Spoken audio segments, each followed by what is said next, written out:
The avoidant doesn't just accidentally create push-pull dynamics, they orchestrate them with the precision of a master manipulator who understands exactly how to transform confident, secure people into anxious, approval-seeking partners who will do anything to earn their inconsistent attention. This isn't about their trauma, making them emotionally unavailable. This is about their unconscious but calculated use of intermittent reinforcement to create psychological dependency that serves their ego while keeping you constantly off balance and desperately trying to win back their interest. The interest trap is the most insidious form of emotional manipulation because it feels like passion, like intensity, like the kind of love worth fighting for. They create artificial scarcity around their affection, making their attention feel so valuable and unpredictable that you become addicted to earning it. What starts as your natural response to someone pulling away gradually transforms into a complete rewiring of your personality around their approval, their moods, their availability, their unpredictable schedule of rewards and withdrawals. The cruelest aspect of this trap is how it targets your strengths and turns them into weaknesses that serve their psychological needs. Your empathy becomes a tool they use to excuse their behavior.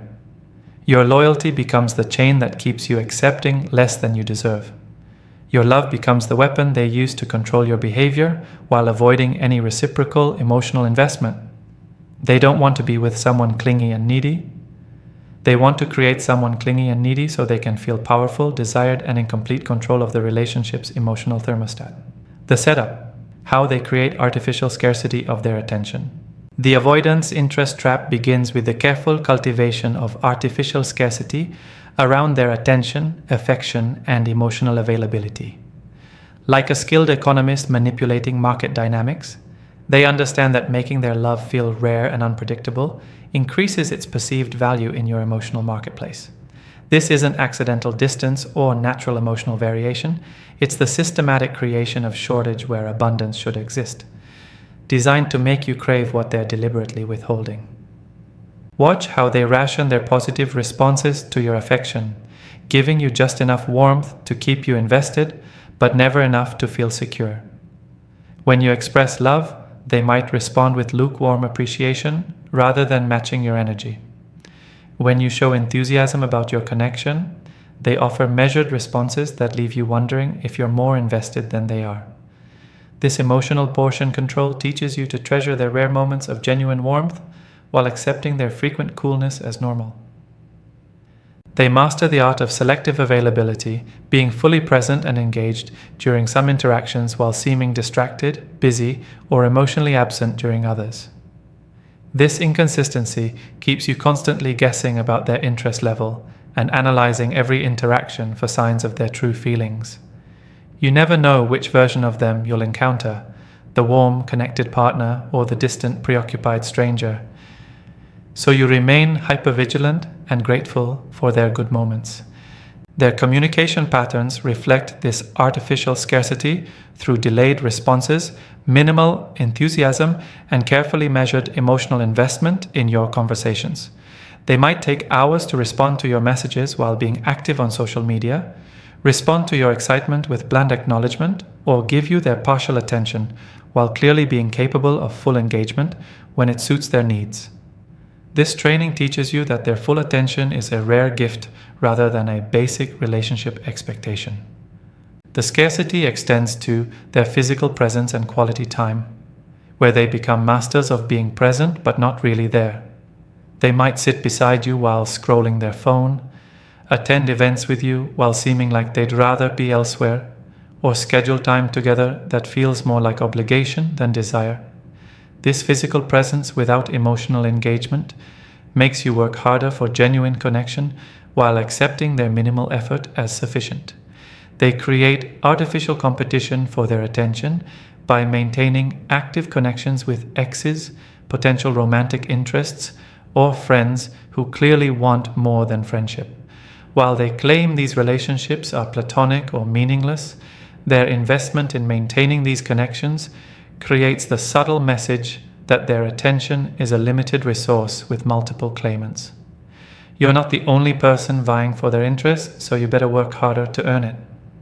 Their social media behavior often reflects this scarcity mindset, where they're active and responsive to others while being minimal in their public acknowledgement of your relationship. They might like and comment on other people's posts while barely engaging with yours, post frequently about their individual activities while rarely including you, or maintain an online presence that suggests availability rather than commitment. This digital scarcity makes you question your importance in their life. The scarcity trap includes their resistance to making plans or commitments that would indicate genuine interest in spending time with you. They prefer last-minute invitations, resist scheduling regular date nights, and treat future planning as pressure rather than excitement about shared time. This planning scarcity keeps you in a constant state of uncertainty about when you'll see them next and whether they actually want to spend time with you. They often create artificial urgency around their availability, suggesting that their time and attention are so valuable and in demand that you need to appreciate whatever access you're given. They might mention how busy they are, how many people want their time, or how rare it is for them to make themselves available for relationships. This messaging positions their attention as a privilege rather than a natural part of caring for someone. The most sophisticated aspect of their scarcity creation is how they make their emotional availability conditional on your perfect behavior, emotional management, and acceptance of their limitations. You learn that their warmth and connection are rewards for being understanding, undemanding, and grateful, rather than natural expressions of care for someone they love. This conditioning makes you perform the perfect partner rather than being your authentic self. The bait, making you work for basic relationship needs. The avoidant transforms what should be fundamental relationship givens, consistency, affection, communication, and respect, into achievements you must earn through perfect behavior, emotional management, and unwavering acceptance of their limitations. They reframe basic human needs for connection as excessive demands, turning love into a performance-based contract where you're constantly auditioning for the role of worthy partner, rather than simply being valued for who you are. Watch how they make their consistent presence feel like a reward for your good behavior, rather than a natural expression of care. When you're understanding about their need for space, they might be more available. When you don't complain about their mixed signals, they offer slightly more warmth. When you accept their emotional limitations without protest, they throw you crumbs of affection that feel like major victories. This conditioning teaches you that love is something you earn through compliance, rather than something freely given between people who care about each other.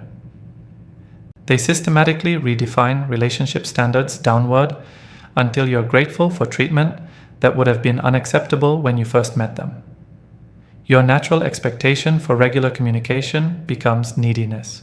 Your desire for emotional intimacy becomes pressure. Your need for consistency becomes unrealistic expectations. Through this gradual erosion of standards, they train you to accept less and less while feeling grateful for whatever minimal effort they provide. Their affection becomes contingent on your emotional labor, where your job is to make loving them easy and convenient, rather than expecting them to invest effort in loving you. You learn to monitor their moods, anticipate their needs, and manage their comfort level with intimacy, while your own emotional needs become secondary considerations. The relationship becomes about serving their psychological requirements, while your requirements get reframed as burdens they shouldn't have to carry. The bait includes making you compete for their emotional investment against their work, their hobbies, their friends, and their need for solitude. Instead of these being balanced parts of a whole life that includes prioritizing your relationship, they become competing interests where you must prove you're worth their time and attention. You find yourself arguing for your importance rather than having your importance assumed as a basic relationship fact.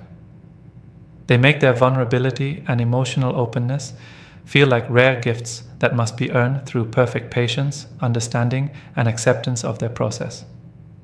When they do share something personal, it feels like a major breakthrough that validates all your efforts to be worthy of their trust. This makes you work harder to create conditions they deem safe for emotional sharing, rather than expecting emotional intimacy as a natural part of caring relationships.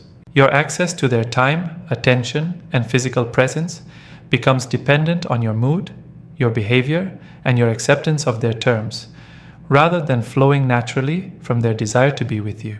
If you're having a difficult day, they become less available. If you express needs, they withdraw their presence. If you seem upset about their behavior, they punish you with distance. This teaches you to perform happiness and contentment to maintain their minimal engagement. They turn basic relationship conversations into negotiations where you must justify your needs and convince them that your concerns are valid, rather than having your feelings automatically respected and addressed. Discussions about the relationship's future become debates, where you argue for commitment while they present cases for maintaining the status quo. Communication about problems becomes you, trying to prove that issues exist while they minimize or deflect your concerns. Debate extends to making their sexual attention and physical affection feel like rewards for being the ideal partner rather than natural expressions of attraction and love. Their touch becomes something you earn through good behavior rather than something they want to give because they're drawn to you. This creates a dynamic where physical intimacy feels like payment for services rendered rather than mutual desire and connection. They make their good mood and positive energy feel dependent on your ability to avoid triggering their discomfort, making you responsible for managing their emotional state while they take no responsibility for managing yours. You learn to walk on eggshells to preserve their positive moments, rather than expecting them to take responsibility for their own emotional regulation while remaining open to connection regardless of their internal state. Your relationship security becomes contingent on your performance rather than their commitment, making you feel like you're constantly in a probationary period where one mistake could result in their withdrawal or departure. This creates chronic anxiety about your standing in their affections and makes you hypervigilant about avoiding any behavior that might threaten their continued interest. They make their promises and commitments feel like rewards for exceptional behavior rather than natural expressions of their intention to build a future with you. Future planning becomes something you must earn rather than something they're excited to engage in, making you feel like you're convincing them to want a relationship with you rather than both of you building something together because you care about each other. The most insidious aspect of this bait is how it makes you grateful for receiving basic respect, minimal consistency, and occasional affection, things that should be automatic in any caring relationship. You become so accustomed to working for love that when they offer basic human decency, it feels like generosity rather than the absolute minimum standard for how people who care about each other should treat one another. The hook: how your pursuit validates their ego and control. Your increasing efforts to earn their inconsistent attention feed directly into the avoidant's deepest psychological needs for validation, control, and proof of their desirability, without requiring them to reciprocate vulnerability or emotional investment.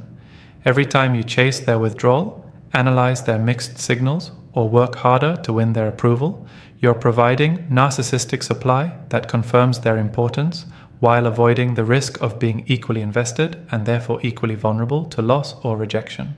The pursuit dynamic satisfies their ego by proving they're valuable enough to fight for, special enough to chase, and powerful enough to have someone rearrange their entire emotional life around earning their attention.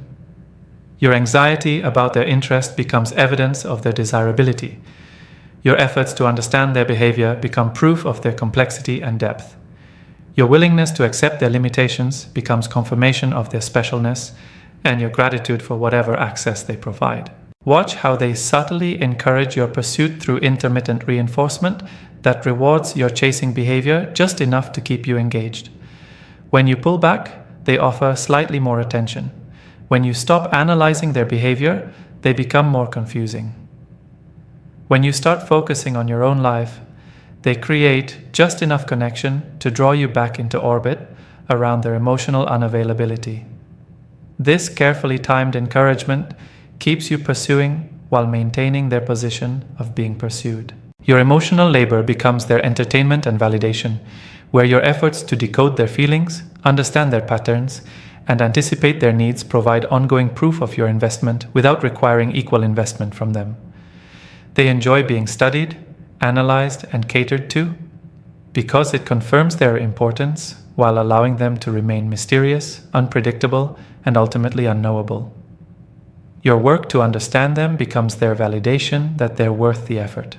The control aspect becomes intoxicating for someone whose attachment style developed around the need to manage emotional outcomes and avoid vulnerability. By training you to pursue them, they maintain complete control over the relationship's emotional temperature, timing, and direction. They can create distance when they feel overwhelmed and closeness when they need validation, using your pursuit patterns to regulate their own emotional state without having to communicate their needs directly. Your increasing emotional investment, while theirs remains minimal, creates a power imbalance that feels safe and manageable to their nervous system. They get to experience being loved without the terror of loving equally in return. They receive devotion without providing consistency. They enjoy pursuit without offering security. This one-sided dynamic gives them all the benefits of being in a relationship while avoiding most of the emotional risks. They often develop addiction to the validation your pursuit provides, becoming psychologically dependent on your anxiety, effort, and emotional labor to feel good about themselves. Your worry about their interest becomes their proof of being interesting. Your work to maintain their attention becomes their evidence of being worth working for. Your accommodation of their limitations becomes their confirmation that they're special enough to deserve such patience and understanding. The hook deepens when they realize they can influence your mood, behavior, and entire emotional state through small adjustments in their attention and availability. This power to affect someone so profoundly through minimal effort feels intoxicating and safe. They can create major emotional responses in you without having to invest major emotional energy themselves. Your responsiveness to their subtle cues gives them a sense of control they rarely experience in other areas of life. Your pursuit behavior often becomes their primary source of relationship satisfaction, more rewarding to them than actual intimacy or connection. The knowledge that someone is working so hard to earn their love feels better than the vulnerability required for mutual love. The evidence of their importance to you feels safer than the risk of them becoming equally important to you. They prefer being chased to being caught because being caught requires staying. And staying requires ongoing emotional availability they're not prepared to provide. They begin to structure their behavior around maintaining your pursuit rather than building genuine connection, creating mystery when you seem satisfied, withdrawal when you seem secure, and unpredictability when you start adapting to their patterns. Your pursuit becomes more important to them than your presence, your anxiety more valuable than your happiness, your effort more rewarding than your love. The validation extends to their social world, where having someone so obviously devoted to earning their attention confirms their desirability to friends, family, and potential romantic alternatives. Your pursuit behavior becomes social proof of their value, making them appear more attractive to others while providing ongoing evidence that they're worthy of devotion and effort. Your emotional state becomes their mood regulator, where your anxiety during their withdrawal phases makes them feel powerful and desired, while your happiness during their attention phases validates their ability to make someone feel good without having to sustain that emotional generosity long term. They use your emotional responsiveness to their behavior as a way to feel significant and impactful without the vulnerability of genuine emotional investment. The most tragic aspect of this hook is how they often lose interest when your pursuit decreases, not because they want genuine connection, but because they've become addicted to the validation your pursuit provides. They don't want you to stop chasing because then they lose their primary source of ego confirmation and emotional control. This creates a dynamic where your health and happiness are inversely related to their interest. The more you pursue, the more engaged they are. But the more you pursue, the less authentic self you become. The trap tightens when you lose yourself in their validation cycles. Once you're fully caught in the avoidance interest trap, your entire personality begins to reorganize around their unpredictable approval patterns, creating an addiction to their validation that hijacks your natural decision-making processes and authentic self-expression.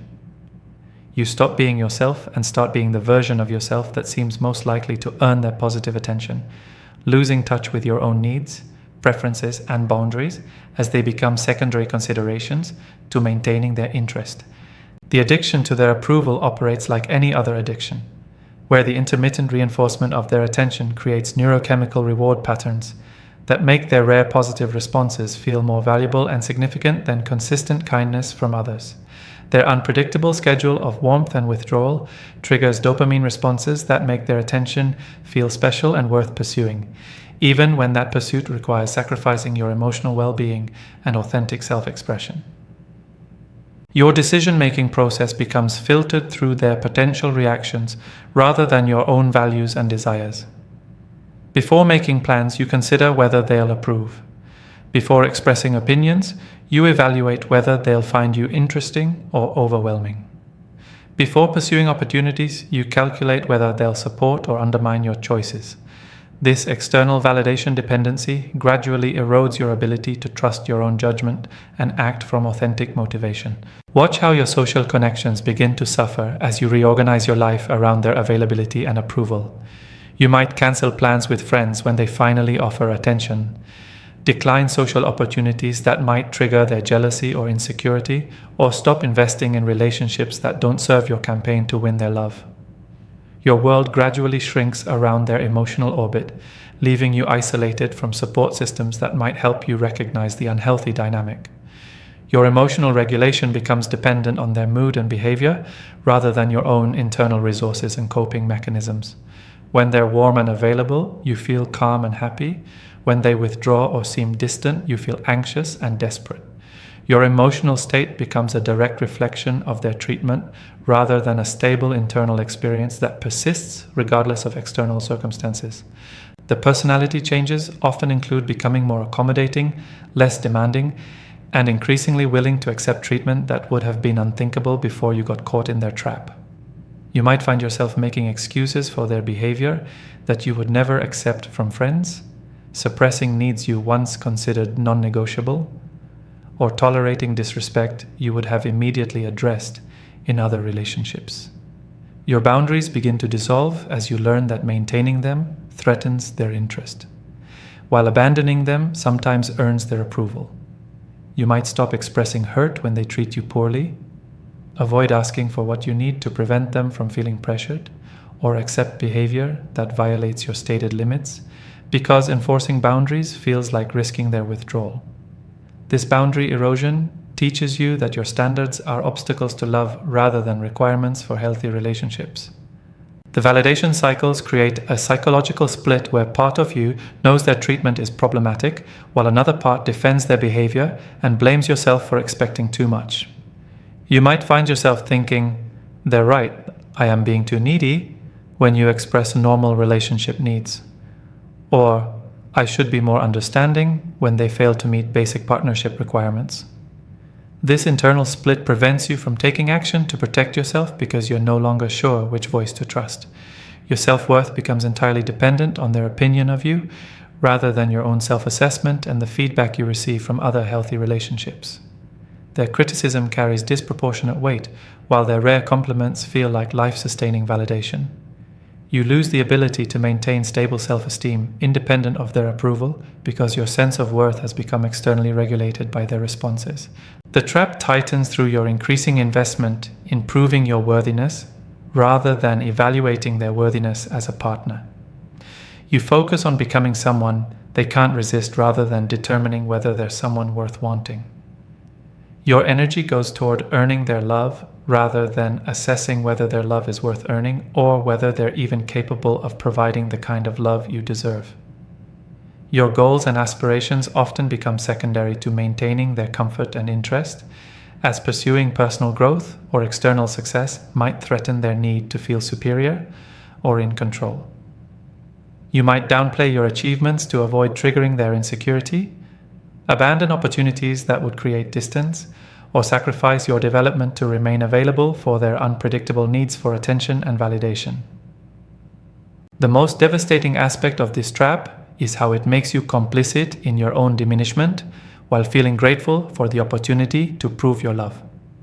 You become convinced that working harder for their attention demonstrates your dedication rather than recognizing it as evidence of their manipulation. You interpret your increasing desperation as proof of how much you care rather than understanding it as a symptom of being in a psychologically unhealthy dynamic. Your friends and family often notice the changes before you do, commenting on how you seem different, less confident, more anxious, or more focused on someone who doesn't seem to appreciate your efforts. Their observations feel threatening because they challenge the narrative you've developed about your relationship being special and worth the sacrifice of your authentic self. The final stage of the trap involves you becoming so identified with the pursuit role that you can't imagine who you would be without this dynamic. Your entire sense of purpose becomes organized around earning their love, understanding their complexity, and proving your devotion.